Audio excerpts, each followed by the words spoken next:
সবজিতে কিছুটা স্বস্তি মিললেও বেড়েছে লেবু, শসা ও বেগুনের দাম। সয়াবিন তেলের সংকট কাটেনি এখনও, বেড়েছে মুরগি ও গরুর মাংসের দাম।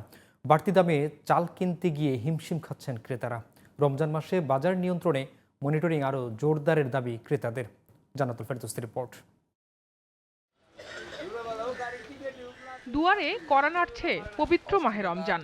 প্রতি বছর এ সময়ে ছোলা, ডাল, চিনি, ভোজ্য তেল, মুড়ি ও খেজুরের মতো পণ্যগুলোর চাহিদা হু হু করে বেড়ে যায়। পাল্লা দিয়ে বাড়ে দামও।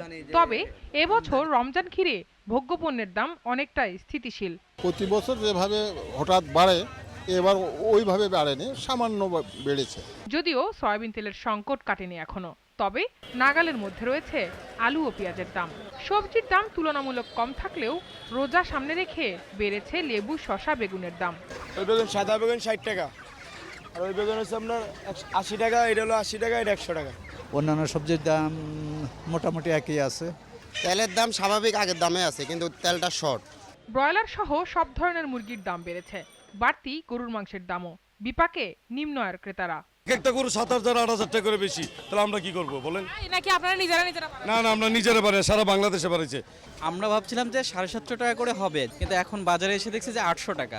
সোনালী এসে 340 টাকা, আর এসে ব্রয়লার 220 টাকা, 30 টাকা এরকম। এই তো সামনে রোজা, এই জন্য তো আমরা খুব সমস্যায় পড়ে গেছি, কারণ দেশি মুরগির দাম আসলে একটু কমে, এখন আবার বাইরে গেছে।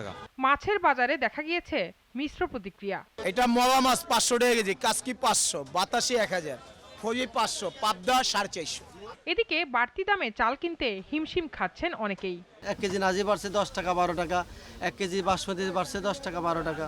কোন কারণে কেজিতে 10 টাকা 15 টাকা? একটা দেশে 10 টাকা 15 টাকা মানে বাড়া, মানে এটা গরিব মানুষের জন্য একদম জুলুম হয়ে যায় এটা। তবে রমজান ঘিরে এবার দাম কিছুটা স্থিতিশীল থাকায় খুশি সাধারণ মানুষ। জান্নাতুল ফেরদৌসী, জিটিভি নিউজ, ঢাকা।